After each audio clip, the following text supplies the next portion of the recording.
Hi, this is Alexandra at Beadaholique, here to show you how to make the Siren scale bracelet with cymbals and Ginko beads. So here I've got a completed bracelet in a beautiful vitriol color with some seafoam green and silver accents. And we'll be making a gold version with this sort of beautiful burnished rust color and some rose gold. And what I have here are a couple of cymbals components. I've got the bead endings here and also some side beads. I've got a chain extender, 12mm lobster clasp, some 4mm 20 gauge jump rings, and for tools I'll be using scissors and some chain nose pliers, bent chain nose pliers, and some smoke fire line in the 4-pound test. And of course for the beads, we have these beautiful 2-hole Ginko beads with also the Czech glass 2-hole Cabochon beads. You'll notice these have a front and a back side to them, so we'll be paying attention to that. And some beautiful Miyuki round 11 seed beads. So let's get started. I've got my size 12 needle here, and I've cut and strung 4 feet of the fire line. So I'm going to bring in my bead ending, and I'm going to string through the outside hole of it, coming in toward the center and leaving myself about a 5-inch tail. I'm going to take on 2 seed beads, then I'm going to take on a cabochon bead, coming through 1 hole of it, bring on 2 more seed beads, and come through the 2nd hole of my cymbal bead ending. So let's nestle that up in there, and here we are. I'm going to take on 3 more seed beads. Then I'm going to bring in my first Ginko bead. So let's lay that in the way it's going to settle. And that way we'll know which hole to come in. We're coming in through the thicker back side of it, and then through the 2nd hole of our cabochon bead.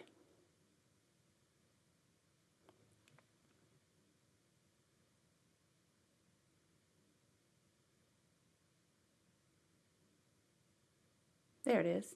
Okay, so let me take on now another Ginko bead. This will start to come together once we come through the other side.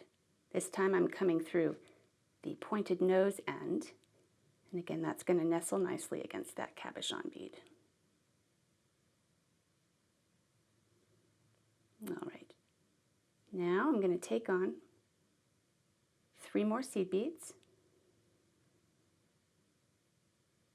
and I'm ready to make my knot to secure all of these onto the end. So I'm going to bring my 2 threads together and create an overhand knot.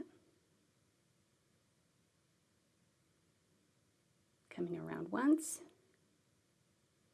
and twice with the surgeon's knot. Settle that right between the seed bead and the bead ending. All right, and now I'm going to double back through the cymbal bead ending, my seed beads, my cabochon, all the way through, and this is securing my design. You can see I'm doubling back through those beads. I'm also coming back through the seed beads along the edge.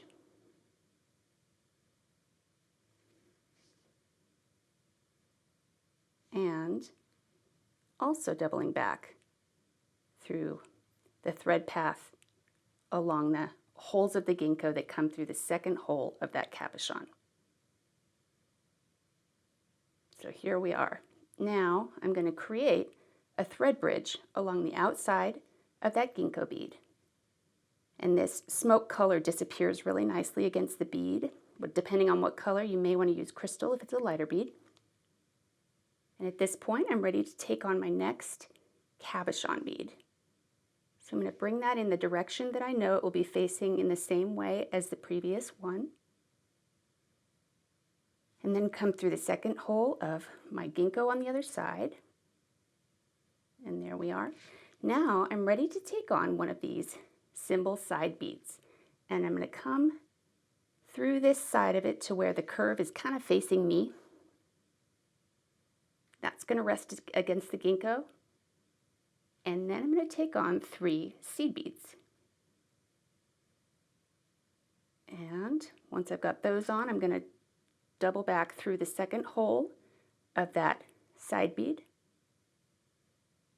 Kind of tuck that up, make sure it's nice and secure. I'm ready to take on my next Ginko bead. Again, I'm going to come through the wider end of that, through the Cabochon bead,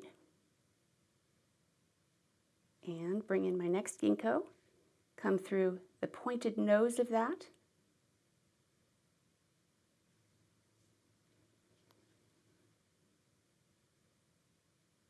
and there we are. So at this point you'll see, in order for me to match the two sides, here I have to take on another side bead. So I'm going to bring that in. Again, I'm coming through the side where the curve is facing me.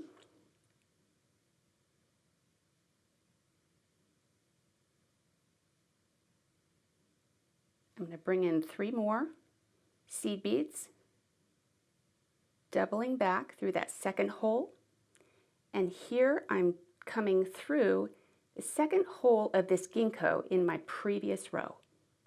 I'm also doubling through the Cabochon in the middle, so you can see I'm kind of creating a backward weave. I'm looping back through my previous row. Also have to double back through the Ginko on the other side.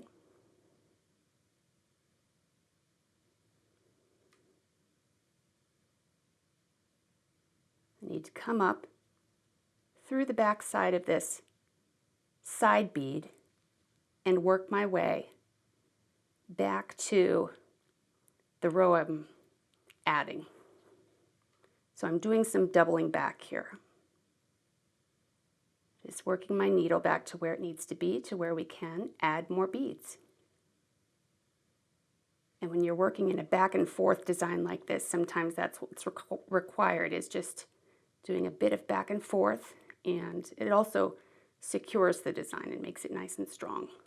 All right, so I've doubled back through those beads along the edge there, seed beads and side bead. And here again, I'm going to create a little thread bridge along the outside of that Ginko. And I'm ready to add in my next Cabochon bead. Oh, it bounced. So let me find the proper hole. Come through there and through the second hole of my opposite Ginko bead. And here I'm ready to add on my next side bead. So let's go again. I'm going to come through what I'm calling the curved back side of that. Adding on 3 seed beads. Coming through the opposite side of the side bead. Oop, it's all up on my thread. You'll see though that it all comes down together nicely. You can snug that up where it needs to be. Okay, now I'm going to bring in my next Ginko bead. Sticking with the design, I'm coming through the back side, through the Cabochon,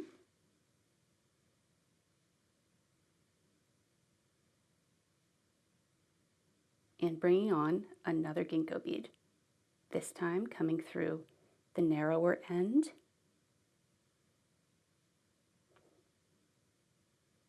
Okay, and let's repeat here. I'm going to take on a side bead, coming through the curved end, adding on my 3 seed beads, and coming through the second hole of it, back toward the center of my design,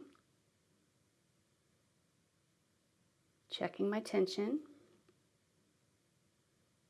and working my needle back through the second hole in the previous row. And kind of have to go, 1 or 2 beads at a time sometimes. Well, you know what? Hang on just a sec. I skipped a step. We need to secure that side bead onto the Ginko.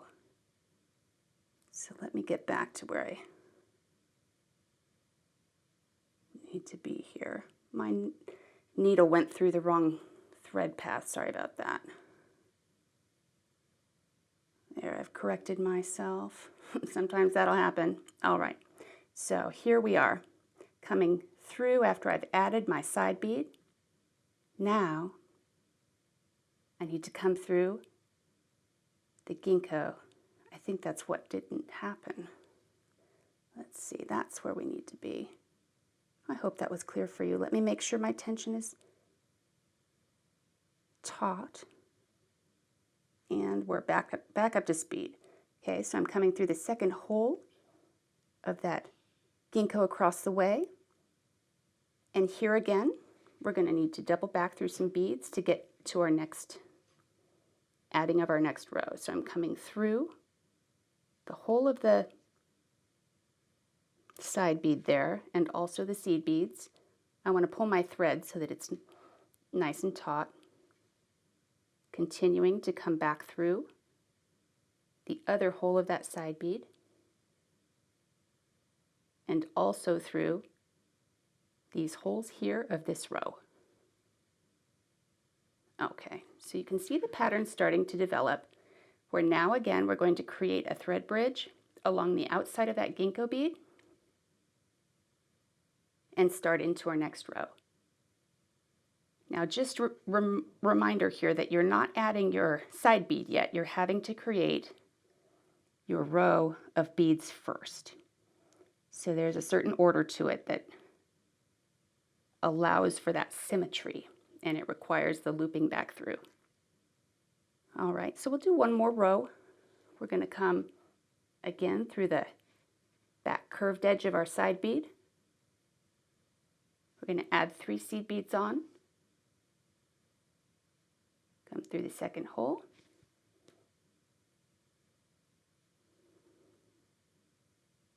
Add on our next gingko bead, coming through the wider end, through the second hole of our cabochon bead in the center.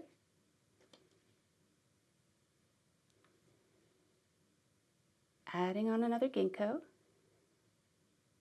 in the opposite direction.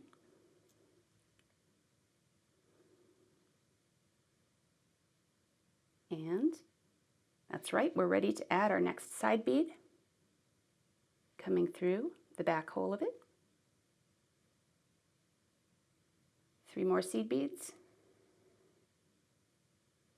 through the opposite hole of it, and also through the second holes in our previous row. Coming through each bead as we need to double back through.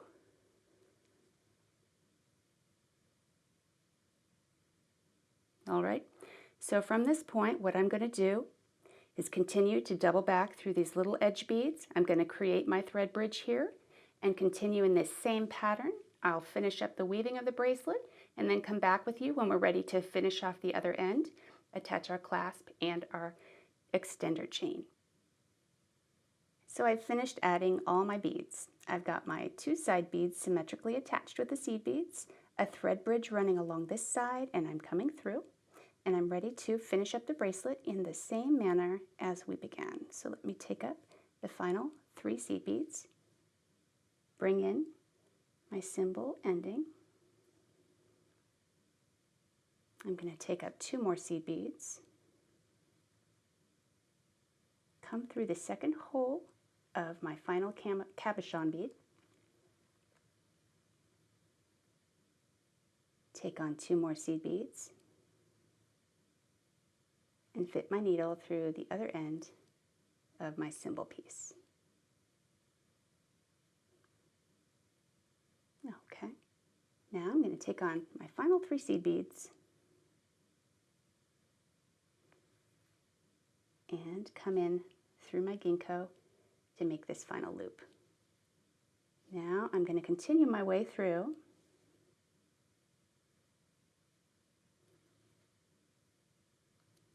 and I'm working my way back up so that I can reinforce this edge with a second pass.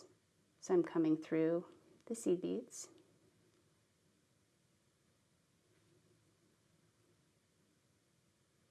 through the ending again, with the beads in between,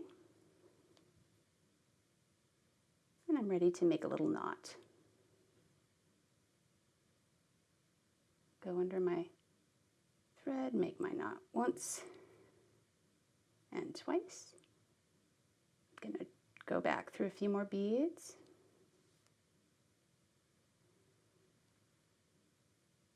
Weave my thread in. I could make another knot in there if I chose, but I'm going to go ahead and clip my thread. I also tied in my 5-inch thread tail on the other side in the very same manner, so that's taken care of. So now we're ready to attach our chain extender and our clasp. So let me bring in my pliers for that and our jump rings. Now let's start with the chain extender. And if I'm right-handed, I'm going to want the clasp on the right side. So on the left side, I'm going to do the chain extender by taking up one of my 4mm jump rings, sliding that onto the end link of my extender and onto my cymbal bead ending, and just close that up nice and tight.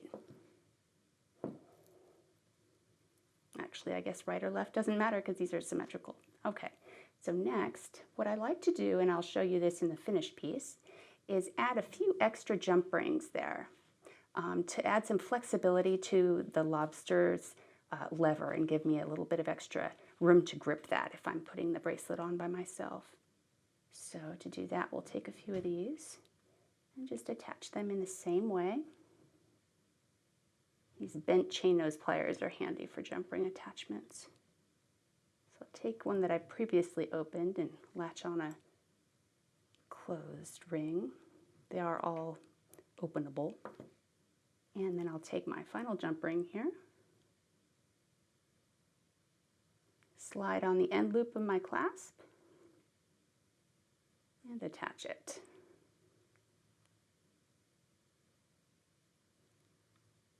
There we go. Now, we've completed a beautiful Siren scale bracelet. I want to talk just a minute about the sizing. Now, the beaded portion measures just over 5 inches, which is fairly short, and then the smallest it could be with this extender is about 6.5 inches, up to 8. So when you buy the side beads from Beadaholique, there will be 24 in a pack, and I used all of those in this design. If you wanted to extend the beaded portion of your bracelet, you could, without buying more side beads, just use the seed beads in between. You could do every other one a side bead or extra seed beads along the edge. So that's a design tip. I hope you enjoyed this video. These projects, all of these beads, tools, and supplies are available at Beadaholique.com. And be sure to click the bell and subscribe on our YouTube channel for all the latest updates. Thanks for watching.